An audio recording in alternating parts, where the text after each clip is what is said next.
بسم الله الرحمن الرحيم. يا أيها النبي إذا طلقتم النساء فطلقوهن لعدتهن وأحصوا العدة واتقوا الله ربكم لا تخرجوهن من بيوتهن ولا يخرجن إلا أن يأتين بفاحشة مبينة وتلك حدود الله ومن يتعد حدود الله فقد ظلم نفسه لا تدري لعل الله يحدث بعد ذلك أمرا فإذا بلغن أجلهن فأمسكوهن بمعروف أو فارقوهن بمعروف وأشهدوا ذوي عدل منكم وأقيموا الشهادة لله ذلكم يوعظ به من كان يؤمن بالله واليوم الآخر ومن يتق الله يجعل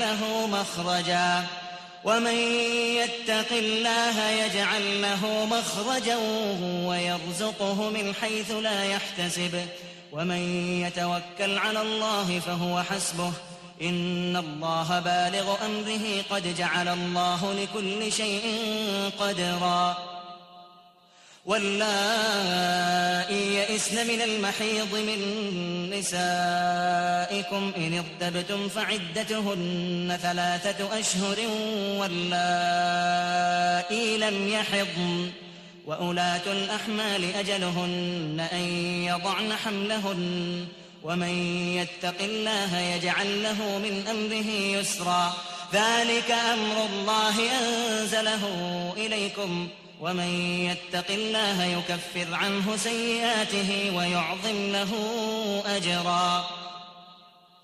أسكنوهن من حيث سكنتم من وجدكم ولا تضاروهن لتضيقوا عليهن وإن كن أولات حمل فانفقوا عليهن حتى يضعن حملهن فإن أرضعن لكم فآتوهن أجورهن وأتمروا بينكم بمعروف وإن تعاسرتم فسترضع له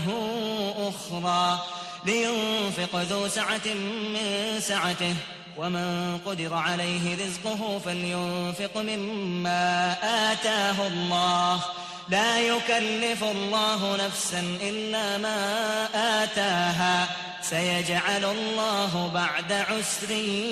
يسرا وكأين من قرية عتت عن أمر ربها ورسله فحاسبناها حسابا شديدا وعذبناها عذابا نكرا فذاقت وبال أمرها وكان عاقبة أمرها خسرا أعد الله لهم عذابا شديدا فاتقوا الله يا أولي الألباب الذين آمنوا قد أنزل الله إليكم ذكرا رسولا يتلو عليكم آيات الله مبينات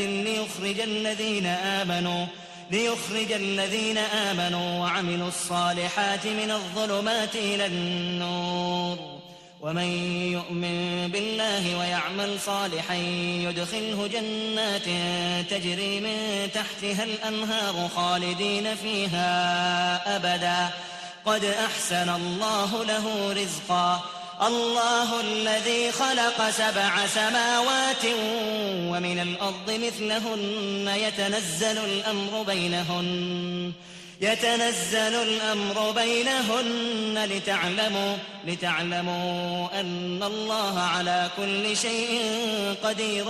وأن الله قد أحاط بكل شيء علما